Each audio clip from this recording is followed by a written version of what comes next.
Han transcurrido 22 meses. Han sido casi 2 años duros, difíciles, muy difíciles. Lo han sido, desde luego, para mi familia. Lamentablemente, mi padre no puede vivir este momento. José Blanco no cometió un delito de tráfico de influencias, así lo considera el Tribunal Supremo, que por sorpresa hoy ha decidido archivar la causa abierta contra el exministro de Fomento, que inicia de esta forma una nueva etapa vital, que sin embargo no implicará su incorporación inmediata a la política en primera fila, tal y como él ha venido diciendo en los últimos meses. Blanco se ha pronunciado también sobre el proceso de elección del líder que se ha abierto en Galicia y ha dejado claras sus preferencias, pero también ha hecho una interpretación muy contundente de lo que ha pasado en estos 22 meses. Que he sido injustamente acusado. He sido víctima de un infundio político que ha fracasado.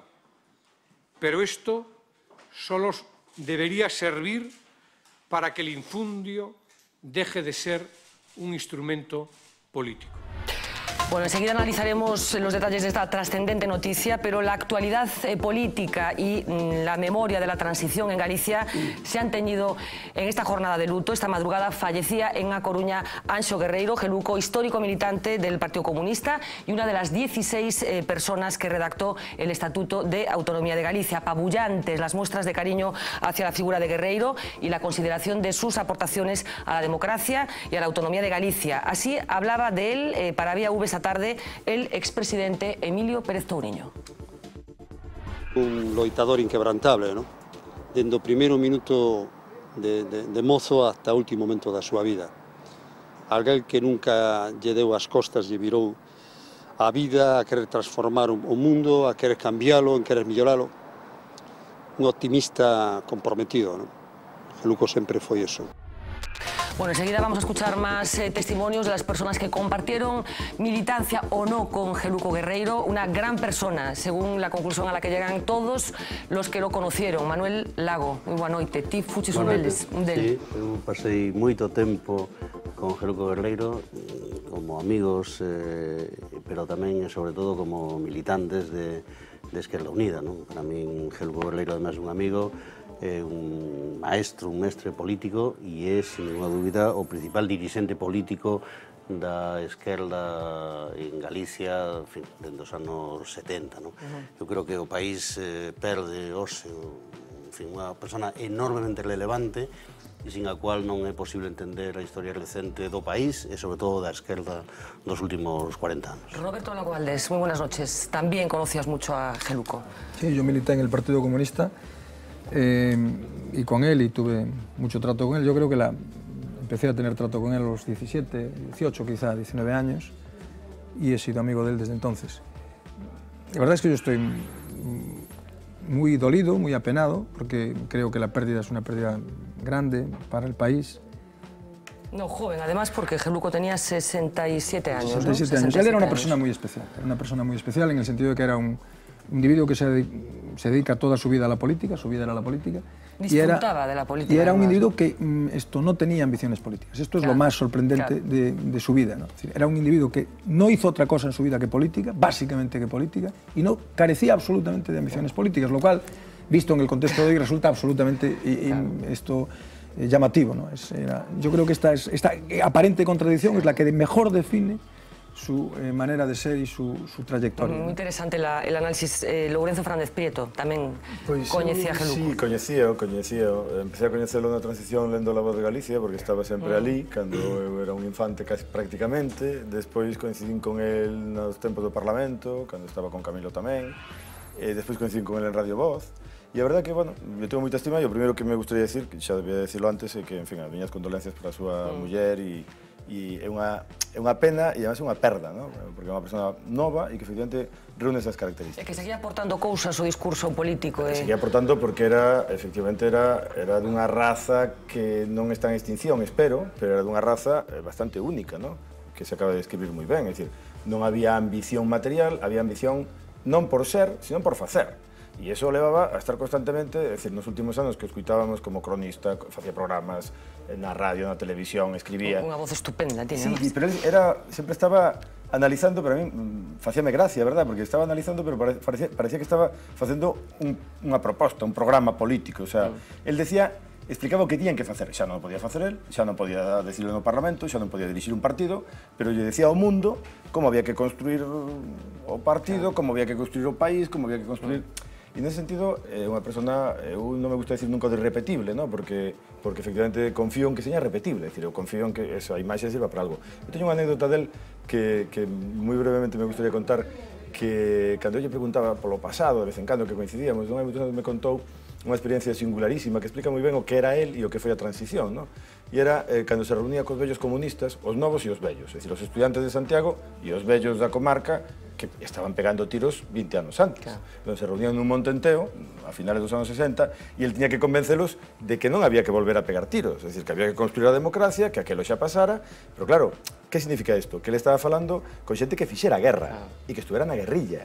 E el tiña que... É dicir, alguén que foi capaz de convencer a toda esa xente de algo así, bueno, foi capaz de moitas cousas. E era un rapaz de 20 anos, según el contaba. Carlos Vázquez Padín, moi boa noite. Moi boa noite. Non sei, unha perspectiva distinta terás ti, porque non sei se coñecías a Xo Guerreiro. Tengo o placer de coñecelo, desde logo, desde as antípodas ideolóxicas. Parece que é unha persoa moi querida, e eu li algunhas veces os seus artigos e parecíame un bon analista, desde logo. En relación ao comunismo, teño unha opinión tremendamente negativa, non? Creo que é unha ideoloxía totalitaria que deu en moitos países lugar a asesinatos políticos en masa e que, digamos, como aquí a ditadura que se padeceu foi de dereitas, pois, digamos, non estamos inmunizados ou non temos anticorpos ante o perigo que para os liberais pode supoñer o comunismo no momento en que ten o suficiente apoio como para levar a cabo o seu modelo de sociedade e as súas ideas. Bueno, o capitalismo tamén ten algúns mortos no seu bandullo. Eso é discutible, non? Efectivamente. Miguel Ángel Rodríguez, muy buenas noches. Muy buenas noches.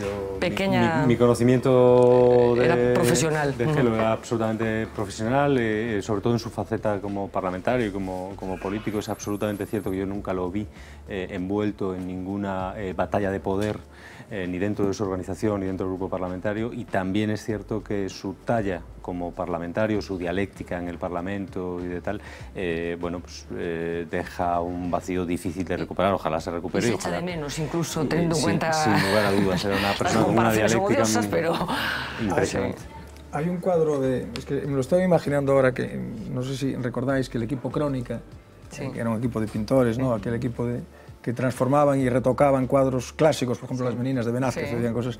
Pues soy capaz de imaginarme lo que hubiera hecho el equipo Crónica con el cuadro de Volpedo con el que empieza Novecento, que vienen los señores avanzando, y a Geluco en medio con corbata, ¿no? Con traje y corbata, junto con los de Volpedo y Novecento, porque era un personaje... Volveremos a hablar de Geluco en el transcurso del programa de hoy, porque, como les digo, hemos buscado bueno, pues reacciones y valoraciones de algunas de las personas que compartieron algunas actividad política, otras no, estaban en posiciones políticas distintas, pero que nos interesaba también saber qué opinaban de este personaje al que, como decimos, hoy despedimos. Pero vamos a volver al plato de informativos, porque allí Uxía nos va a contar todo lo que tiene que ver con esa sorprendente, en principio, porque hoy nos esperaba, archivo de la causa contra José Blanco en el Tribunal Supremo. Adelante, Uxía. Fernanda, pues totalmente exultante estaba hoy José Blanco después de que, como decías, el Tribunal Supremo decidiese archivar la causa abierta contra él por el caso Campeón. Se termina así el tormento judicial del exministro, que ha durado casi 2 años. Blanco estaba hasta hoy acusado de un delito de tráfico de influencias por haber ayudado a su amigo,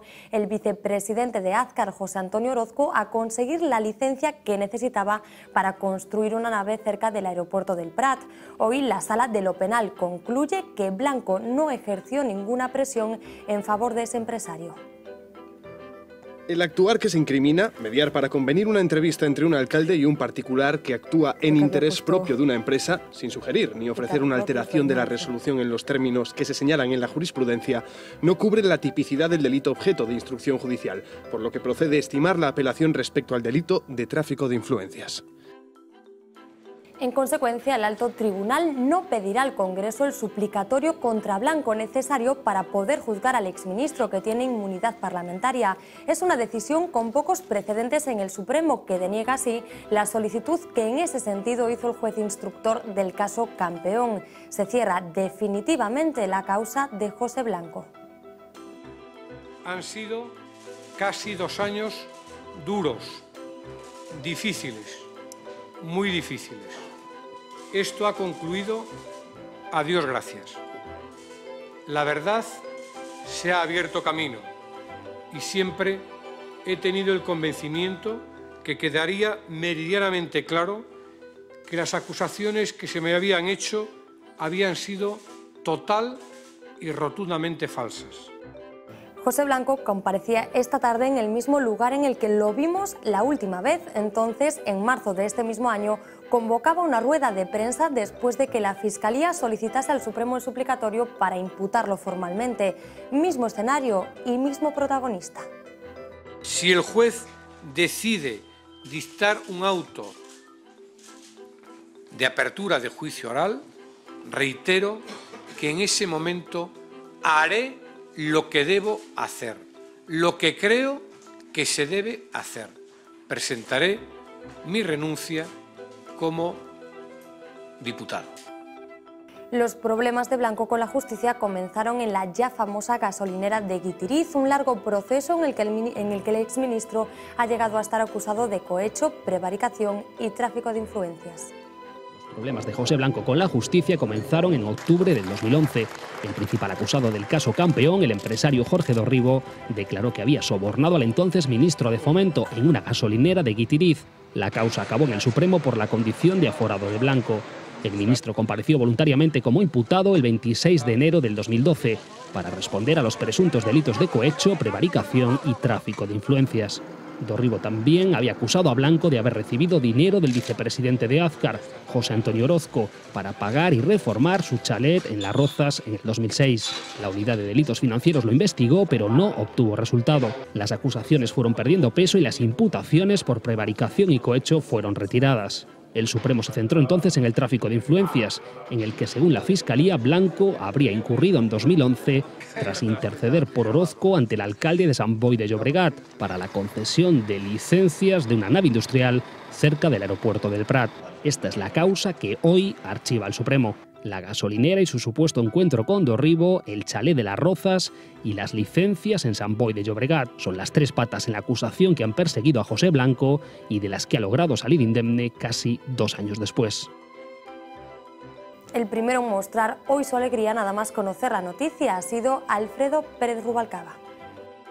Bueno, lo primero, me alegro por él, por supuesto, por él y por su familia. Por él y por su familia. Y lo segundo, solo puedo decir que en muchas ocasiones a lo largo de estos meses, que han sido muchísimos, he dicho mi opinión, que es que creía que Pepe Blanco era inocente, que estaba convencido que era inocente. He puesto muchas veces la mano en el fuego por Pepe Blanco y hoy solo tengo que decir que el Supremo me ha dado la razón. Era inocente, efectivamente, y me alegro por él y sobre todo por su familia. Su implicación en el caso Campeón hizo a José Blanco dar un paso atrás y dejar la primera línea de la política nacional y también gallega. Por eso hoy, en un momento clave para el PSDG en Galicia, todos estaban pendientes de sus palabras. Él lo ha dejado claro, seguirá, pero tras la barrera. El 24 de noviembre del 2011 anuncié que daba un paso atrás en la primera línea de la vida política. Y hoy lo ratifico. No me presentaré a las primarias que se van a celebrar en Galicia el día 7 de septiembre. En conversación con José Ramón Gómez Besteiro, actual presidente de la Diputación de Lugo y candidato a secretario general del partido, le dije que yo quería ser su primer avalista.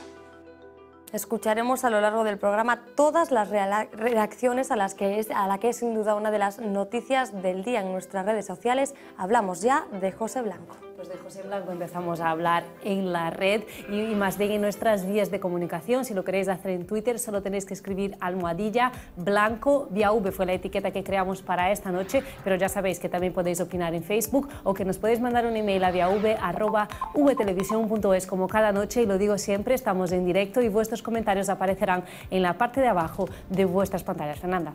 Bueno, Roberto, sorprendente archivo. Yo por lo menos creo que no se esperaba que fuera hoy, que este proceso acabara como hoy ha acabado, cerrando el proceso que se abría, como el propio José Blanco recordaba, hace 22 meses. Sí, la verdad es que esta mañana tener abierta la pantalla de la página de la Voz de Galicia Digital era... iba cambiando. Y la primera noticia fue la mala noticia del fallecimiento de Geluco, y luego inmediatamente saltó, muy poco tiempo después, yo creo, ¿no?, la noticia del sobreseimiento de la causa contra José Blanco. Vamos a ver, más allá de la cuestión personal, ¿no?, de si se esperaba o no se esperaba la resolución del Tribunal Supremo, ¿no?, más allá del hecho de que el Tribunal Supremo decide archivar por unanimidad, ¿no?, y de tacón, es decir, sin más, ¿no? Yo creo que hay una reflexión que se impone brevísimamente, que es la siguiente, ¿no? La justicia no es una ciencia exacta y por tanto es perfectamente posible que un juez inicie un procedimiento judicial contra alguien que luego resulta esto inocente o incluso esto que resulta inocente hasta el punto de que ni siquiera llega a haber juicio oral y se archiva la causa. Esto es inevitable, la justicia es así y seguirá habiendo casos en los cuales se abre una investigación judicial, se produce una imputación y luego esa imputación da lugar a la apertura del juicio oral o al auto de procesamiento y en su caso a un juicio y con una sentencia absolutoria o incluso, como en este caso, el archivo de la causa. Lo que no puede ocurrir, es decir, lo que no se puede producir, lo que es absolutamente inadmisible, lo que es intolerable, lo que un país no puede soportar y lo que los ciudadanos en uso de sus derechos no tienen por qué soportar es que entre el momento en el que se produce la imputación y el momento en el que se acaba pasen 22 meses. José Blanco decía 22 meses y tiene razón, o sea, no puede ser que una persona esté sometida a 22 meses a esa presión, porque aunque es cierto que la imputación no es más que la imputación no equivale siquiera a un procesamiento, la palabra tendremos que cambiarla algún día, porque la imputación es una palabra que tiene connota inmediatamente culpabilidad, ¿no? Pero lo que no puede ocurrir es que la persona viva bajo 22 meses en una especie de limbo jurídico en el que ni es inocente ni es culpable, aunque se le presuma la inocencia, y además en el que hay una presunción social mayoritaria, en este y en otros muchos casos, de que la persona es culpable. Es decir, es terrible y esto no puede ocurrir. Es decir, es inevitable que se produzcan supuestos en los que la persona que es imputada, incluso la que es procesada, luego es declarada inocente o se archiva la causa, pero lo que no puede pasar es que entre una cosa y otra transcurren 2 años. Manuel. Quería, primero decir que me alegro. Vou dicirlo no sentido contrario, se se produxera a apertura de xuízo contra un novo dirigente político, neste caso o Partido Socialista, pues sería terrible, ¿no? Que haxa un proceso aberto e que se peche, bueno, relaxa un pouco. Segundo, porque a mí me cae ben Pepe Blanco e creo que o que ele está dicindo, creo que algo ten que ver co que di Roberto, pero él o estaba dicindo aí que hubo unha campaña política contra él, unha campaña política tendo en conta que para todos, creo para todos que estamos aquí, para todo o país, Pepe Blanco era o candidato aspirante máis natural a encabezar o socialismo, o Partido Socialista, perdón, en Galicia, non? E nese sentido, digamos que hai esa demora, hai esos prazos estranos entre ámbitos distintos dos procesos e hai a utilización partidaria deste asunto. Bueno, que en sensu contrario faise tamén. Sí, claro. Claramente. Además, es lo habitual, lo grave de esto, es lo habitual. Esa tardanza es lo habitual. Sí, la tardanza, a utilización, os xuíces que actúan xusto cando teñen que actuar, etc., non? En concomitancia con outros procesos electorais ou políticos. Eu creo que, ademais, as acusacións sobre Pepe Blanco eran bastante mediocres, non? O da gasoliñeira... A cousa foi quedando polo camiño, ademais, porque efectivamente chegou a este final da carreira, digamos, o tráfico de influencias, porque lembremos que previamente había outra imputación que era Coecho, que tamén quedou polo camiño. Claro, Coecho moito peor, claro. Gasoliñeira que Jesús Luis Barrigo bautizada como área de servicio, efectivamente. Que PSOE incorporou rapidamente a su argumentario, por cierto. E que no... De a importancia das palabras que decías, Roberto, de imputar... É mucho máis glamurosa área de servicio que gasolinera, que para mí é unha sensación dun pen. Eu paro moito nesa área de servicio de Guitiriz, non? Cuidado, faz mal. Está moi ben, tamén paro. Sí, e, bueno, quería decir con esto tamén que as acusacións eran mediocres, porque esta última, o de Azcar, eu vou dicirlo, eu nunca entendín esa acusación. Pepe Blanco é diputado por Lugo, é ministro de Transportes, Azcar é a principal empresa de transportes que hai neste país. Ministro de Fomento, sí. Con competencia de transportes.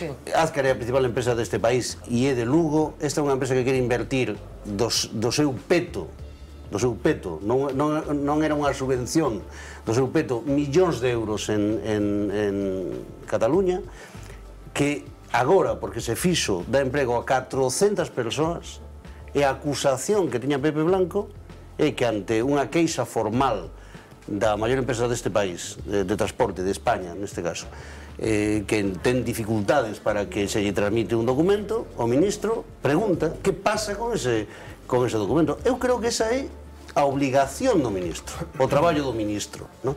Porque a acusación, deixamos que le mate, a acusación non era que cobrou cartos por eso. Bueno, pero hai que decir tamén a relación que tiña Pepe Blanco co responsable de Azcar, quero decir, non sei se o ministro tería feito esa mesma xestión, claro. Pero Fernanda, é a principal empresa transportista de España, quere facer un investimento, ten un atranco administrativo que é difícil de resolver. Pero ti dices que é traballo do ministro, pero a pregunta é se o ministro tería feito isto por calquera que tivera un atranco administrativo? Sí, sobre todo se é a principal empresa deste país, non? Que se trata de que resolva os problemas. Para eso están os ministros, quero decir, para eso están os conselleiros. Se alguén nun sector quere facer... Vou poñer un exemplo. A xestión que fixo a Xunta de Galicia para desbloquear os terrenos onde iban a investir as baterías dos coches eléctricos de Vigo, pois vamos, eso non foi unha chamada de teléfono. Entón, eu creo que ese tipo de acusacións caen polo seu propio peso. E remato con a última idea. Eu creo que a pesar do que di Pepe Blanco, isto reabre claramente a súa carreira política. Pepe Blanco é un dos elementos centrais do Partido Socialista de Galicia, rearmado moral e políticamente con esta decisión judicial, yo creo que él va a volver a competir. Bueno, efectivamente hay dos vertientes de la noticia, una que tiene que ver con la situación procesal exclusiva de José Blanco y también con las perspectivas políticas de un personaje bueno, que había llegado a donde había llegado y que todos dábamos por descontado que se iba a incorporar a la política gallega más pronto que tarde. Vamos a ampliar más de esas palabras que hoy decía José Blanco, un José Blanco absolutamente exultante en esa rueda de prensa en la que se acordó de mucha gente, incluido algún periodista al que le echa de menos en televisión española, así que vamos a recordar parte de ese discurso. Han sido casi 2 años duros, difíciles, muy difíciles. Lo han sido desde luego para mi familia. Lamentablemente mi padre no puede vivir este momento. Esto ha concluido, a Dios gracias. La verdad se ha abierto camino y siempre he tenido el convencimiento que quedaría meridianamente claro que las acusaciones que se me habían hecho habían sido total y rotundamente falsas, que he sido injustamente acusado. He sido víctima de un infundio político que ha fracasado. El 24 de noviembre del 2011 anuncié que daba un paso atrás en la primera línea de la vida política. Y hoy lo ratifico. En consecuencia, no me presentaré a las primarias que se van a celebrar en Galicia el día 7 de septiembre. Es más, en conversación con José Ramón Gómez Besteiro, actual presidente de la Diputación de Lugo y candidato a secretario general del partido, le dije que el próximo lunes día 22, que es el día que comienza la recogida de avales, que yo quería ser su primer avalista. No me esperaba el apoyo, las llamadas telefónicas, la preocupación de alguna persona que la ha manifestado a lo largo de todo este tiempo reiteradas veces, incluso algunos que no son de mi partido. Incluso hoy tuve alguna felicitación de algún dirigente del Partido Popular. Y hay vida más allá de la política, ¿no? Siempre tenía la duda del momento y, por tanto, yo siempre estaré para ayudar a mi partido. Pero entiendo que ahora mi tiempo de estar en primera línea política ha concluido. Bueno, para que quede claro, el periodista al que antes me refería, y porque me apetece decirlo y reconocer el estupendo trabajo que hizo, era Xosé Fortes, el gallego, que durante un tiempo corto estuvo dirigiendo la tertulia, el debate del canal 24 horas en el... Xavier Fortes, me acabo de equivocar, efectivamente, Xavier Fortes. La tertulia en la que, efectivamente, José Blanco dio esa noticia de que se apartaba de la primera línea de la política. Vamos a escuchar enseguida a los contendientes en ese proceso de primarias que se ha abierto aquí en Galicia. Estamos hablando de Xosé Ramón Gómez de Esteiro, al que acabamos de oír. José Blanco presta su apoyo incondicional, y el otro, Pachi Vázquez, el actual secretario general, que a estas alturas todavía no sabemos qué va a hacer. Enseguida los oímos, pero antes, Lourenzo. Sí, a ver, eu por seguir na liña argumental do meu amigo Manolo, eu creo que a estas alturas é máis difícil de explicar hoxe o tax list que... Bueno, tax list bastante complicado de explicar. Esa xestión que fixo, tal como acaba de explicar Manuel, o ministro de Transportes e diputado por Lugo. Eu creo que aquí o que pasa é que efectivamente hai moito, en fin, hai moita hipocresía en todo este asunto. E o que é evidente que Pepe Blanco, que a mí non me cae nin ben nin mal, vamos, non teño ninguna relación con él, nin ninguna simpatía, nin antipatía, pero é evidente que xa non vai ser candidato a Xunta, puido serlo, hai moi pouco tempo. É evidente que non vai ser candidato a Secretaría Xeral do Partido Socialista de Galicia, e podía serlo, e xa dixo que non. E tamén é evidente que despois de 22 meses... Candidato a Xunta pode ser nas próximas, Bueno, pode ser nas próximas, pero vai ser un pouco complicado. Ou mal entendo como funcionan os partidos, ou vai ser un pouco complicado. Bueno, xa, pero as últimas non foi. O evidente é mesmo lóxico, As últimas non foi. E o caso é que é o primeiro que sale, digamos, é a primeira solución do caso do Ribo. Que eu creo que aí sí que convén facer unha lectura do caso campeón, que eu chamo caso do Ribo, non? Porque ao final, digamos, o rédito que se lle saca a unha área de servicio e a unha conversa pillada por outro asunto, e como os delincuentes e os defraudadores e os estafadores saben que a xustiza é moi lenta, e que se ti eres capaz de implicar políticamente, pois eso funciona, e ven funcionando hai tempo, están utilizando ese mecanismo. Como se está utilizando tamén no caso Bárcenas. Eu creo que eso é bastante obvio, e eu creo que é algo que convén decir ademais, non? E iso é o que explica, en parte, os 22 meses, e o que ocurre se explica por os 22 meses. É dicir, que todo está conectado, non? Por decirlo nesa linguaxe xurídica que tanto lles gusta. Pero creo que isto é importante telo en conta. E a verdade é que claro que tuvo consecuencias políticas, e é unha decisión judicial que afecta a un político, é verdade, pero que se debería exixir que se resolva rápidamente. Carlos. Vamos a ver un pouco tamén na liña e contestando o que decía Manuel Lago, non? É dicir, o verdadeiro drama é que un empresario que quere investir e que quere crear postos de traballo teña que chamar a un ministro para axilizar un trámite burocrático que debería ir polo seu propio peso, non? Eso é o verdadeiro drama, que quen quere crear emprego e quen quere investir neste país teña que chamar ao ministro. E que pasa coa inmensa maioría de pequenos e medianos empresarios e de autónomos que non teñen o teléfono do ministro e que, polo tanto, non poden tirar de teléfono para axilizar os trámites que están paralizando en concellos, administracións autonómicas e a Administración Central. Este é o verdadeiro drama e unha das causas da crise e do empobrecemento que atravesa este país. É dicir, que non pode conceder favores, non recebe prebendas. E aí está outra cousa que a mí me preocupa do que acabo de escoitar. É dicir, no momento en que un empresario ten que chamar a un político para poder facer os seus negocios lexítimos, estamos aí na semente da corrupción, porque no momento en que un político ten capacidade de conceder un favor que a súa vez vai xerar un lucro, automáticamente aí temos o momento clave de relación entre empresa e política na que se dan as comisións ilegais. É dicir, entón xustificar como algo normal, algo que non nos debe arrepiar nin asustar, que un empresario teña que chamar a un ministro para axilizar un trámite burocrático, pois a mí pareceme gravísimo. Manuel, seguro que eso tamén non foi Steve Jobs. Creo que por alusións. Bueno, é que, vamos a ver, eu vou defender esta parte. Quero dicir que eu coñezo moitas empresas que teñen proxectos de investimento, de exportaciones, etc. A pesar de que a Carlos non lle gusta, en todo o mundo desenvolto hai administracións públicas que gestionan recursos que sirven para facer esa promoción. E as empresas se dirixen ás administracións, non? Desde un punto de vista meramente de tramitación. Déxame que van e lle contan os proxectos. Quero dicir, se hai un empresario chino que quere vir ao Porto da Coruña, daquel que se falaba, e vai investir aquí 300 millóns de euros, como non vai vir e entrevistarse co presidente da Xunta de Galicia? E como non vai vir e decirle ao presidente da Xunta de Galicia que o proceso de aprobación dos... Pues ese é o funcionamento normal, non?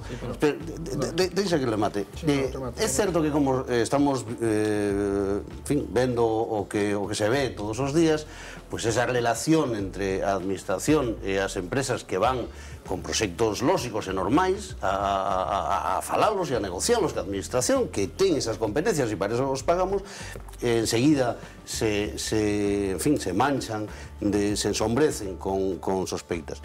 Pero a relación entre empresas, eu son un economista de Comisións Obreras, estou un pouco sorprendido ter que defender isto, pero a relación entre as empresas e a administración e o apoio da administración a que as empresas fagan proxectos de investimento é algo lóxico, que as empresas lle conten isto ás persoas que teñen que tomar decisións sobre onde se desenvolven terrenos, onde se fan portos, é un elemento fundamental. A ver, Roberto, ¿querías decir algo? Sí, no, quería decir que, vamos a ver, yo creo que, vamos a ver, la existencia de relaciones entre el mundo de la empresa y el mundo de la política es evidente. ¿De la administración? No, el mundo de la empresa, el mundo de la administración y el mundo de la política es evidente. No, incluso de la política. Incluso de la política, porque hay ocasiones en que es la política la que hace las grandes gestiones para obtener contratos. Pero estoy hablando de administración. No, incluso con la política. Por lo tanto, el problema es el siguiente. Cuando estamos en el terreno de las relaciones, lo dejamos con la administración, entre empresas y administración, estamos en un terreno resbaladizo, que es el terreno en el que se pueden producir colusiones de intereses de carácter ilegal. O sea, es que esto es evidente. Pero no estoy diciendo que haya ocurrido en el caso de Pepe Blanco, porque ahora ya tenemos una verdad judicial. Y la verdad judicial es que no había prevaricación. Esta es la verdad que ha declarado el Tribunal Supremo. Y punto, y no hay más. La verdad, esto en el Estado de Derecho es la verdad judicial, la verdad última es la verdad judicial. Por lo tanto, ese es un terreno resbaladizo, complicado, sinuoso, en el que se pueden producir claramente colusiones. Y la obligación de los jueces en un Estado de Derecho es evitar que se produzcan colusiones. Lo extraño del caso no es que esto, ante las acusaciones, se abra una investigación judicial. Esto es lo normal en un Estado de Derecho. Ante una acusación, se abre una investigación judicial. Lo que no es normal es que tras 22 meses, teniendo a una persona en un limbo judicial en que es presuntamente culpable de hecho, aunque sea esto inocente jurídicamente, al final esto quede todo en nada. Y yo comprendo la situación en la que se encuentra la persona y dice, bueno, se me ha irrogado un daño inmenso a mi prestigio, a mi familia, para que al final esto quede en nada. Por tanto, es muy importante reducir el daño, y el daño no se puede reducir eliminando el papel fundamental de los jueces en la lucha contra la corrupción. El daño se puede reducir haciendo que los jueces resuelvan de una manera ágil los temas que tienen ante ellos. Falta Miguel todavía. De todas maneras, hay una cosa que agradecer. La justicia es igual para todos, o por lo menos igual de lenta para todos. Claro, porque este señor, claro, fue ministro de Fomento de España, la segunda persona en la jerarquía del Partido Socialista. Del roto. La justicia es igual de lenta para todos. Qué generoso estás hoy. Te acabo de una frase como el roto, en fin. Yo creo, siguiendo un poco en esa línea argumental, yo creo que decir, como la lentitud de la justicia parece un problema a estas alturas difícil de resolver, o al menos a corto plazo, lo que sí se deberían establecer son ciertas reglas en la política en general sobre cómo se afrontan estos casos desde el lado político, ¿no? Es cierto que se utilizan, etcétera. No existen esas reglas, es decir, estamos en el vale todo y el vale todo tiene estas consecuencias. De todos modos, volviendo al personaje, vamos a ver, yo le doy mucha trascendencia a la importancia que tenía José Blanco como personaje político. José Blanco es un personaje trascendente en el auge de Zapatero, y el ocaso de Zapatero es también el ocaso político de Blanco. En un momento además en el que el núcleo duro del gobierno de Zapatero busca salidas políticas. Rubalcaba es, digamos, el mejor parado de esa circunstancia, o uno de los mejores parados de esa circunstancia al hacerse con la Secretaría General del partido, pero Pepe Blanco era uno de los claros aspirantes a seguir en el aparato del partido.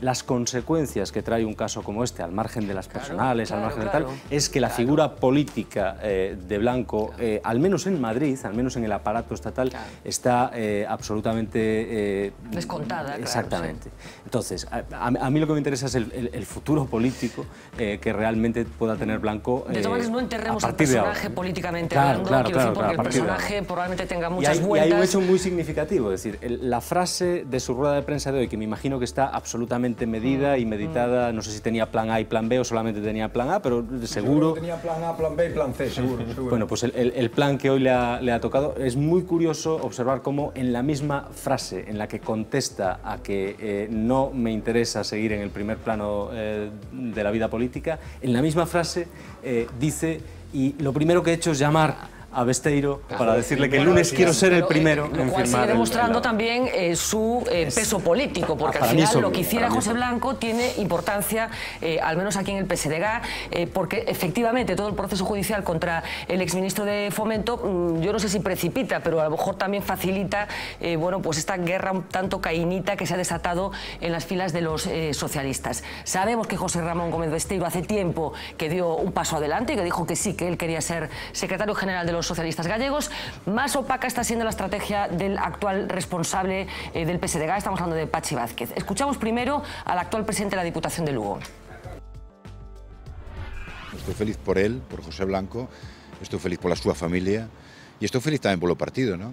E agora é ese dos momentos donde pues, recordamos estes meses tristes, donde moita xente aproveitou para facer xuicios públicos e paralelos, aproveitando incluso os períodos electorales, non? Espero que isto sirva de lección e de ensinanza a toda esa xente. Bueno, é un apoio máis, eu agradezo moito o seu apoio, que o dixera además hoxe, o agradezo moito. Hoxe é o momento, ademais, vamos camiño de que os militantes vayan facendo as súas manifestacións ao longo deste proceso, e nesa carreira eu agradezo moito tamén o apoio de Pepe Blanco, como de outras persoas que tamén manifestaron que van a apoiar este proxecto. Eu vou a falar con todo o mundo, non vou a establecer exclusións, como espero tamén que non ninguén impoña exclusións, porque o tempo novo que temos construído todos ese futuro debe formar parte todo o mundo del. Bueno, Besteiro, ungido como el futuro secretario general, al menos por el dedo de José Blanco, y nos interesaba también saber cómo había encajado esa expresión tan abierta, tan contundente, tan evidente que hoy pronunció Blanco, cómo la había encajado, decía, el todavía responsable de los socialistas gallegos. Hablo de Pachi Vázquez. Un socialista galego de renombre, non? Un socialista galego como Pepe Blanco, que foi inxustamente atacado, que sufriu probablemente nas súas carnes unha das peores cousas que che pode pasar cando estás en política, non? Que é ese sentimento de indefensión. A mí só me preocupan os posicionamentos dos militantes. Non podemos dicir unha cousa e a contraria. Este é o momento dos militantes, non dos representantes, digamos, das direccións. Eu respeto perfectamente, porque a mellor pues, Pepe ou Fran ou calquera diga, bueno, yo personalmente, pero o valor do voto de Fran, de Pepe, o meu, non vale máis que o valor do militante que se incorporou o derradeiro a este proceso. Chegado o caso, podería haber unha candidatura de Pachi sin Pachi? No, mire, eu leo, evidentemente, eu creo que o mundo das cábalas eu creo que calquer candidato que queira ser candidato está legitimado para decir, me sinto con forzas, pido apoios. Pero se non fices con forzas e non pides apoios, deixa que traballe a xente e que cada un se presente, non? Non hai ninguna sola posibilidade de actuacións interpostas, non? Eu creo que é o momento da xente que teña decisións claras. Bueno, declaraciones, como oíamos, de Besteiro, declaraciones de Vázquez y declaraciones de otros socialistas que hoy estaban todos contentísimos con la decisión judicial. A miña satisfacción de que a xusticia funcione e que ademais non haxa ningún atisbo nin dúbida alguna. Os xuíces entraron no fondo do asunto e dixeron respecto deste asunto o que moitos xa pensábamos. É unha lección de que hai que ter moito cuidado. Normalmente tendemos, eu creo que con demasiada frecuencia, a emitir veredicto antes de tempo. E no caso de Blanco, sin duda, emitiuse veredicto por parte de moita xente, por parte de moitos medios, indebidamente se lle fixo moito daño. Non sei se ten reparación Ogallá que sí, espero que sí. É unha gran alegría, non? Unha gran ledicia que por fin se faga xusticia e que Xosé Blanco este libre de todo ese tipo de acusacións que foron un infundio no seu día. Xa falei con el, está contento, evidentemente, e eu tamén apoio esa alegría. Eu alegrome moito, eu pensei que isto iba a suceder, porque non había nada aí, non había absolutamente nada. E, bueno, estou satisfeito por iso. Eu creo que ele está un pouco desencantado, pero, bueno, é unha opinión persoal, non o sei. Pero vai xogar aínda un papel moi importante no PSDG nos próximos meses e probablemente anos. Eu sempre confiei na inocencia de Pepe Blanco e considero de que fai xusticia a xusticia. Bueno, para mí unha enorme satisfacción por, bueno, en primeiro lugar porque Pepe Blanco é unha persoa moi relevante do Partido Socialista. En segundo lugar, porque, como moita xente sabe, non? Eu son amiga de Pepe, díxeno moitas veces que estaba segura, que estaba certa, que a súa carreira non rematara, e que en todo caso eso non iba a rematar aí, non? E que non iba a rematar con esa mancha, nin o merecía el, nin o merecía o socialismo, nin o merecía o traballo que leva feito, non? Polo tanto, eu só teño unha pena, non? Que o pai de Pepe morrera sin ver este día. Bueno, reacciones múltiples las de hoy. No sé quién estaba pendiente, Lourenço. No, eu quería unha cosa que era un pouco anterior, que tiña que ver con isto das empresas e o liberalismo e as relacións. A ver, eu creo que, efectivamente, no momento de hoxe temos que pensar en serio que temos que cambiar as relacións. Cambiar as relacións significa, por lo menos no caso español, facelas explícitas e definilas, porque esas relacións existen.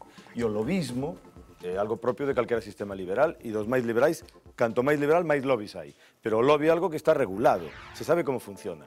E eu creo que calquera empresario en calquera sistema fala cos seus políticos e cos seus partidos, claro que sí. E non creo que iso teña nada de extraordinario, ou entón o mundo de outra forma. Que ocorre? Que estamos vivindo un momento no que todo eso é oscuro, supoñemos que existe, pero non o sabemos, e é fraudulento. E é sempre fraudulento. Polo medio hai un montón de diñeiro que compra partidos, vontades, soborna e, ademais, é utilizado para enriquecerse a unha parte importante dos políticos. Iso é algo que é o que está ocurrindo. Pero que as empresas non poidan falar na lógica en que decía Manolo cos políticos e cos administracións para defender os seus intereses, me parece, e máis, judicialmente, o Supremo acaba de decir que isto non era tráfico de influencias. Isto concreto, o que ti acabas de describir e o que acabamos de ver. E eu creo que iso é Bueno, me interesa un pouco un apunte del panorama político que se abre tamén agora en el PSDG. Unha cousa das primarias que eu creo que é unha cousa moi sinxela. A mí me encantan as primarias. É dicir, me parece que é un instrumento da democracia inventado hai moitísimos anos e que a ver se as empezamos a utilizar dunha vez. Pero o que non me gusta é o conto das primarias. E estou farto de conto. É dicir, o de Andalucía me parece un escándalo. E o de aquí, se vai ser igual, tamén. Por moito que a mitade máis un dos militantes, as primarias non é para que voten os militantes. Para iso xa existen instrumentos. As primeiras é para que voten os adherentes, os simpatizantes, os posibles os votantes. E isto é un conto chino que de verdad que lle fai un daño á democracia. Lo que en España son as primarias de verdad, que foron as que lle gañou Borrell a... E non quixeron volver a facer. E la prueba de que fueron de verdad es que ganó el que iba a perder. Sí, claro. Esas fueron as únicas primarias de verdad que hubo. El aparato ya se encargó de que aquello no... Mira, tío, que pasou. Eu recordo ver o entusiasmo, porque para eso sirven as primarias. Eu non estou de acordo contigo con que as primarias debe votar todo o mundo. Creo que... Todo o mundo que queira. No. Sí, como en Francia. Como en Estados Unidos. Lo que se llaman los adherentes. O que dice, eu estou de acordo co ideario, pago 5 euros e, polo tanto, me comprometo a votar neste... Bueno, pero a xente que está no entorno do partido, o sea, non pode ir a votar ali quen queira. Bueno, Ti tes medo dunha OPA, claro, ese sistema que votando ali os do PP. Estados Unidos non pode votar calqueira, a xente tense que anotar, logo fan o caucus, nos sitios onde están os caucus están ali as señoras ou os señores, preparan o tecito, las pastas, e votan ali. E os convencen. E os convencen, sí, é así. Pero eu creo que é unha parte un pouco estética, quer dizer, que se tes un partido político con moitos militantes, pois esos compoñen o 90% dos que van a votar nunhas primarias. Pero depende. Espera. Bueno, a ver, avancemos do... Remato. Digo, nas primarias as primarias sirven para que os partidos que as fan se galvanicen, se ilusionen, participen activamente, non sexan pasivos. No Partido Socialista non recordo o ano, cando Borrell lle ganou a Almunia, pois eso foi un momento de enorme expansión do ánimo dentro dos militantes socialistas. Eu non o son, pero se veía nos jornais. Borrell fixo unha campaña recorrendo o Estado con actos e mítines. Nadando en ríos, esas cousas que volvemos. Efectivamente, e conseguiu animar moito o seu partido. Eu creo que a estructura oligárquica dos partidos políticos, creo que en todas partes, pero en España claramente, estructura oligárquica, no que hai un núcleo de dirección pechado, que non lle gusta candidatos ou candidatas fora da lógica do poder interno, pois fan que non se fagan. E a partir de Borrell e Almunia, todo o demais teñen sido paripés, reírse dos ciudadanos. Estou de acordo contigo en todo, menos dunha cousa. As primarias non poden ser para os partidos, teñen que ser para os electores. Porque se non son primarias, aí está o problema. Hai varios modelos. Hai un modelo de primarias pechadas aos militantes dos partidos, que é un modelo... Que este, con 40% de militantes de abajo. Hai un modelo de primarias abertas aos adherentes, que se chama, aos simpatizantes, e hai un modelo de primarias que é o modelo americano que, ademais, depende moito, porque en Estados Unidos hai estados onde se votan, hai caucus abertos... En cualquier caso, ¿en qué territorio crees que se está metiendo, hacia dónde va el PSDG?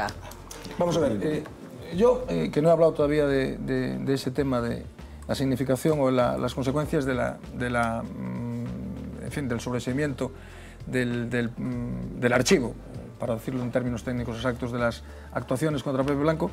Yo creo que, Pepe Blanco tendrá que tomar una decisión ahora, y yo no estoy seguro de cuál va a ser. Una decisión de si retirarse definitivamente de la política, que es una opción. Él ha sido ministro del gobierno de España. ¿Pero podrá vivir Pepe Blanco sin la política? Bueno, hay gente que hay gente que deja dedicándose a esto desde que era un niño. Hay gente que deja la política, incluso dedicándose a ella desde muchos años, ¿no? Y él ha pasado, yo creo que 20 meses muy malos, realmente horribles, ¿no? En los que además ha estado muy solo. Es decir, muchos de los que han salido, algunos de los que han salido ahora ahí cantando la palinodia, se dedicaban a decir por las agrupaciones que lo iban a condenar. O sea que el nivel de cinismo y de fariseísmo es absolutamente impresionante, ¿no? Bueno, ¿qué quiero decir? Yo creo que él va a tener que tomar esa primera decisión. Es decir, que yo no tengo claro que él la tenga tomada. O sea, la impresión que yo tengo es que él no tiene tomada esa decisión de si continuar o no continuar. Y en todo caso, si él decide continuar, y esto es la cuestión, porque es una decisión, yo ahí no soy capaz de entrar, no sé qué es lo que va a hacer, pero si él decide continuar, yo sí estoy convencido de que él va a tener un espacio, sin duda, en la política gallega y probablemente en la política española, si llega a haber cambio de gobierno, ¿no? Y si Rubalcaba o alguien de los que coloque Rubalcaba, de los rubalcabistas, digamos, sigue al frente de la política española. Yo creo que él toma hoy, y lo dice hoy mismo, una decisión muy importante, que es apoyar a Besteiro. Yo creo que este es un apoyo decisivo para Besteiro. Hace unos días ya publicaba La Voz y otros medios esa foto en la que él ya estaba con Besteiro. Claramente, pero el hecho de que en el mismo acto, formal, en el que él valora esto, la importancia que para él tiene el sobreseimiento, pronuncia el nombre de Besteiro, y apoya a Besteiro, yo creo que tiene una significación muy especial, que desde mi punto de vista prácticamente deja sentenciadas las primarias. Es decir, yo tengo la impresión, no lo sé, claro, el Partido Socialista es un partido como todos muy complicado internamente, y los partidos son, como dice Manolo, yo lo he escrito muchas veces, máquinas oligárquicas difíciles en fin, es difícil hacer cuentas, ¿no? Pero yo creo que lo de hoy sentencia en gran medida las primeras. Es decir, que mientras que otros pronunciamientos previos a favor de Besteiro, yo creo que lo que buscan es que el que se pronuncie colocarse.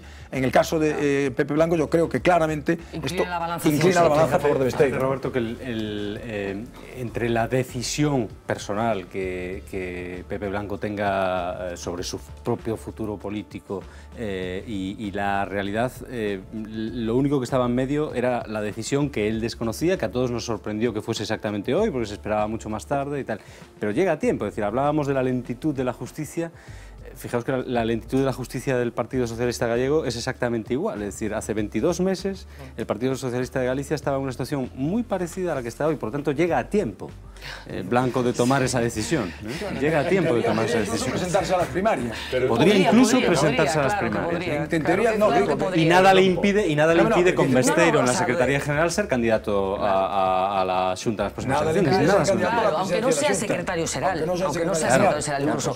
Brevemente, por favor, porque queda... Quería ampliar un pouco o foco. Eu creo que vai ser, como dir Roberto, o sea, Pepe Blanco vai participar na vida política de Galicia, vai participar na reformulación da política do Partido Socialista, vai apoiar a Besteiro e vai gañar. Agora ben, o Partido Socialista en Galicia se enfrenta a unha situación enormemente difícil, non? Porque a astenia electoral... Al contrario que en España, donde está en unha situación espectacular e primorosa. Xusto iba a decir aí, que en España está nunha situación de astenia electoral enorme, porque ten un problema de redefinición do seu proxecto político, e en Galicia, ademais, compite con dúas forzas políticas moi consistentes, como é o BNG, no seu espazo. Bueno, dice, no seu espazo, sí. O BNG e AGE, que van facer moi difícil que o Partido Socialista, a pesar dos reforzos de Pepe Blanco... Aquí pode ser dúas, ainda está por ver se a coalición electoral se vai repetir. Eu creo que sí.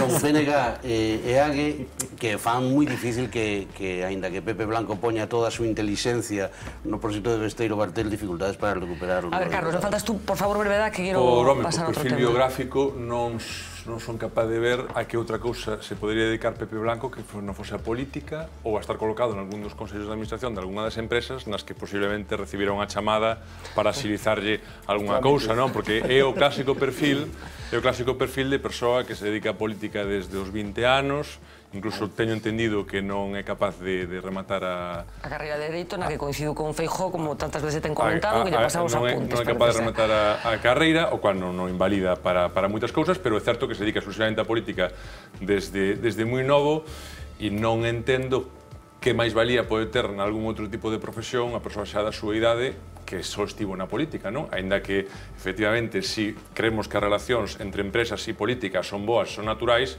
pois acabará colocado en algunha desas empresas do IBEX 35, onde hai políticos destacados que non aportan demasiado ao accionista. De momento, quero lembrar que é deputado, quero dicir, na rúa non está, na indixencia non está, porque nestes momentos é deputado do Partido Socialista. Ou nalgúna empresa na que haxa algún tipo de intercambio de favores. Bueno, vamos a hablar, como decíamos, de esa persona que despedíamos hoy, Anxo Guerreiro, pero si les parece vamos a hacer una pequeñita pausa de publicidad, tomamos un poco de aire y a la vuelta hablamos de todas esas muestras de cariño que hoy recibió Anxo Guerreiro.